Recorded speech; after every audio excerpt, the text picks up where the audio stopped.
આ ગુજરાત મેં બનાવ્યું છે. जादूगर हूं मैं, जादूगर.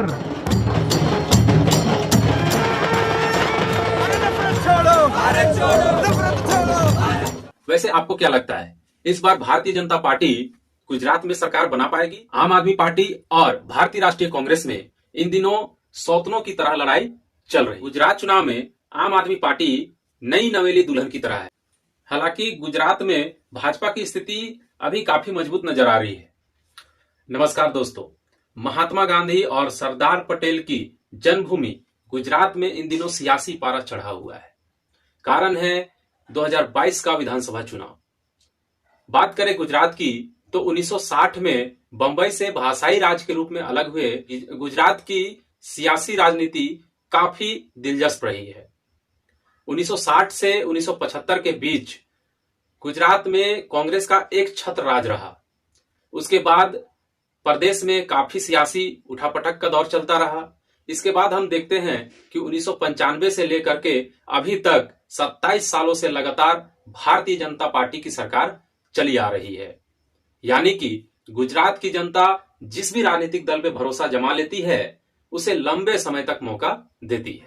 ऐसे में 27 सालों से गुजरात की सत्ता और गुजरात की जनता के दिलों से भारतीय जनता पार्टी को हटा पाना क्या विरोधी दलों के लिए संभव हो पाएगा? क्या है गुजरात का चुनावी समीकरण, जानेंगे. बने रहे इस वीडियो में हमारे साथ. बात करें गुजरात में चुनावी मुद्दों की तो किसानों का मुद्दा इस चुनाव में प्रमुखता के साथ रहेगा, क्योंकि गुजरात के अलग अलग हिस्सों में किसानों द्वारा लगातार आंदोलन समय समय पर किया जा रहा है.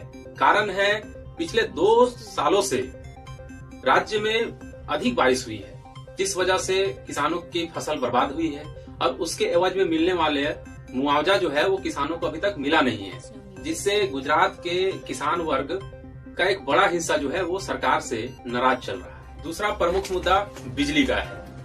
गुजरात देश के उन चुनिंदा राज्यों में शामिल है जहां उच्च दर पर बिजली मुहैया की जाती है. ऐसे में आम आदमी पार्टी और फिर कांग्रेस द्वारा 300 यूनिट प्रति माह फ्री बिजली के वादे पर जनता आ सकती है.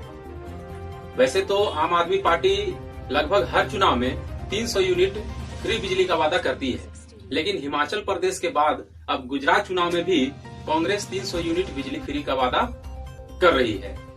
वैसे भी आम आदमी पार्टी और भारतीय राष्ट्रीय कांग्रेस में इन दिनों सौतनों की तरह लड़ाई चल रही है. भूमि अधिग्रहण भी गुजरात चुनाव का एक प्रमुख मुद्दा है. सरकारी परियोजनाओं के लिए किसानों और जिन भूस्वामियों से जमीनों का अधिग्रहण किया जा रहा है उनमें असंतोष की स्थिति है. और यही कारण है कि अहमदाबाद से मुंबई के बीच बनने वाले हाई स्पीड बुलेट ट्रेन की बात हो या फिर बड़ोदरा से मुंबई के बीच बनने वाले एक्सप्रेसवे की बात हो, इन सभी परियोजनाओं के भूमि अधिग्रहण का जो सिलसिला चला, इसके लिए काफी प्रदेश में आंदोलन की स्थिति रही और किसानों और भूस्वामियों में असंतोष की स्थिति देखी जा रही है. मोरबी पुल हादसा भी गुजरात चुनाव में एक प्रमुख मुद्दा बन गया है. आम आदमी पार्टी हो या भारतीय राष्ट्रीय कांग्रेस, दोनों ही चुनावी मंचों पर प्रदेश में इसे चुनावी मुद्दा बना रहे हैं और जनता को बताने की कोशिश कर रहे हैं कि प्रदेश में भ्रष्टाचार अपने चरम सीमा पर पहुंच चुकी है. इनके अलावा बिल्किस बानो केस हो या फिर महंगाई, बेरोजगारी और पानी का मुद्दा हो, ये भी गुजरात में इस बार चुनावी मुद्दा बनने जा रहा है. बात करें गुजरात चुनाव में किस राजनीतिक दल की क्या स्थिति है तो कांग्रेस पिछले 27 सालों से गुजरात की सत्ता से दूर रही है, लेकिन मुख्य विपक्षी दल के रूप में भारतीय जनता पार्टी के सामने मजबूती के साथ खड़ी दिखती है. 2017 विधानसभा चुनाव में पार्टी ने भारतीय जनता पार्टी को कड़ी टक्कर दी थी, जिसका एक बड़ा कारण पाटीदार आंदोलन रहा था. लेकिन आपको बताते चले कि पाटीदार आंदोलन से निकले कांग्रेस के सबसे बड़े नेता हार्दिक पटेल इस समय भारतीय जनता पार्टी के टिकट से चुनाव लड़ रहे हैं.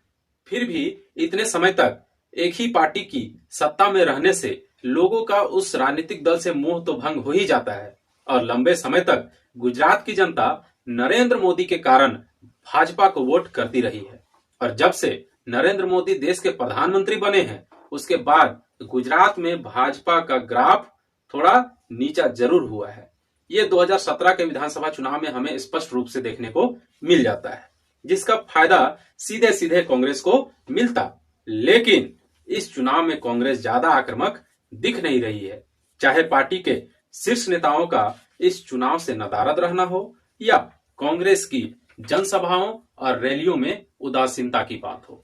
पार्टी गुजरात चुनाव में पिछड़ती हुई दिख रही है, जिसका खामियाजा कांग्रेस को चुनावी नतीजों में स्पष्ट रूप से दिखेगा। रही सही कसर कांग्रेस के नेताओं का दूसरी पार्टी का दामन थामना और आम आदमी पार्टी की इस चुनाव में एंट्री ने फिर से 5 साल कांग्रेस को गुजरात की सत्ता से दूर रख सकती है, ऐसा नजर आ रहा है। बात करें आम आदमी पार्टी की, तो गुजरात चुनाव में आम आदमी पार्टी नई नवेली दुल्हन की तरह है। लोगों का ध्यान अपनी ओर आकर्षित तो कर रही है, लेकिन जनता का विश्वास और वोट अपनी ओर कितना खींच पाती है, इस पर प्रश्न चिन्ह है। बात करें अरविंद केजरीवाल की, तो अरविंद केजरीवाल इस चुनाव में काफी दिलचस्पी दिखा रहे हैं। और बात करें कांग्रेस के मुकाबले आम आदमी पार्टी की, तो जनसभा करना हो या चुनावी रैली या प्रचार प्रसार, कांग्रेस से आम आदमी पार्टी तो आगे ही नजर आ रही है। यही बात सर्वे में भी नजर आ रही है। आम आदमी पार्टी ठीक ठाक सीट लाती दिख रही है, जो किसी भी नई राजनीतिक दल के लिए अच्छे संकेत है। आम आदमी पार्टी को कांग्रेस में नेतृत्व की कमी और पार्टी की राजनीतिक निष्क्रियता के कारण भी आम आदमी पार्टी का राजनीतिक ग्राफ बढ़ता जा रहा है, क्योंकि अब लोग कहीं ना कहीं कांग्रेस के विकल्प के रूप में आम आदमी पार्टी को देख रहे हैं।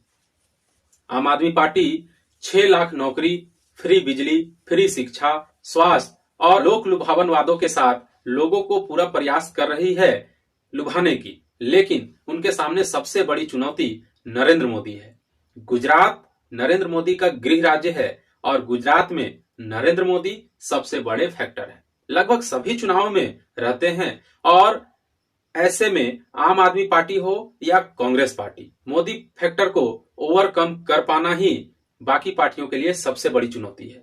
ऐसे में आम आदमी पार्टी नरेंद्र मोदी फैक्टर को कैसे कम कर पाएगी, ये देखना दिलचस्प रहेगा। जादूगर हूं मैं, जादूगर। अरविंद केजरीवाल खुद को भले ही जादूगर समझते हों, लेकिन गुजरात चुनाव में मोदी ही असली जादूगर साबित होते रहे हैं। गुजरात में आम आदमी पार्टी की सरकार तो खैर बनने से रही, भले ही आम आदमी पार्टी के नेता चुनावी सभाओं में कितना भी सरकार बना ले, लेकिन कांग्रेस का वोट बैंक में सेंध जरूर लगा सकती है।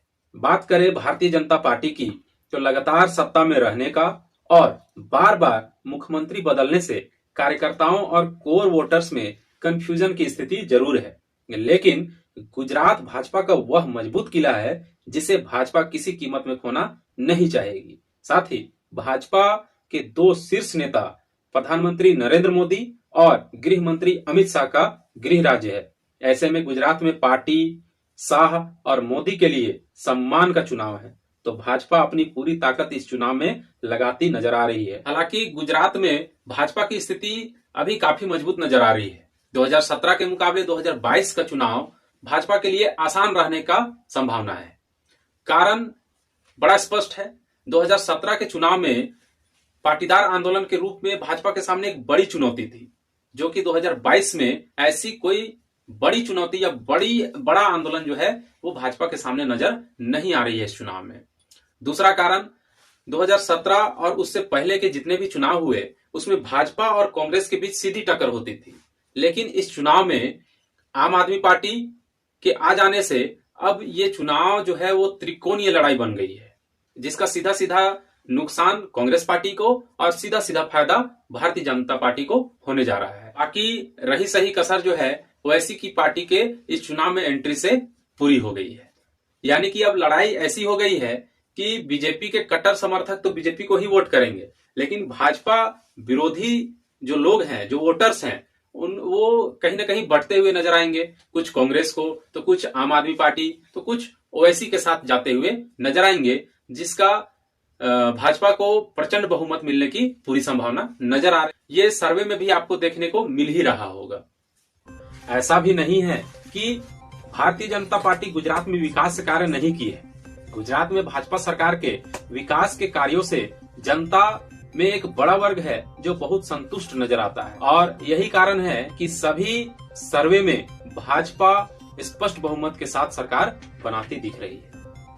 वैसे आपको क्या लगता है, इस बार भारतीय जनता पार्टी गुजरात में सरकार बना पाएगी या गुजरात की जनता परिवर्तन के साथ जाएगी और एक नई सरकार गुजरात में हमें देखने को मिलेगी? अपना विचार हमें कमेंट करके जरूर बताएं और वीडियो को लाइक और ज्यादा से ज्यादा शेयर करें और हाँ, चैनल को सब्सक्राइब करना ना भूलें। धन्यवाद। जय हिंद।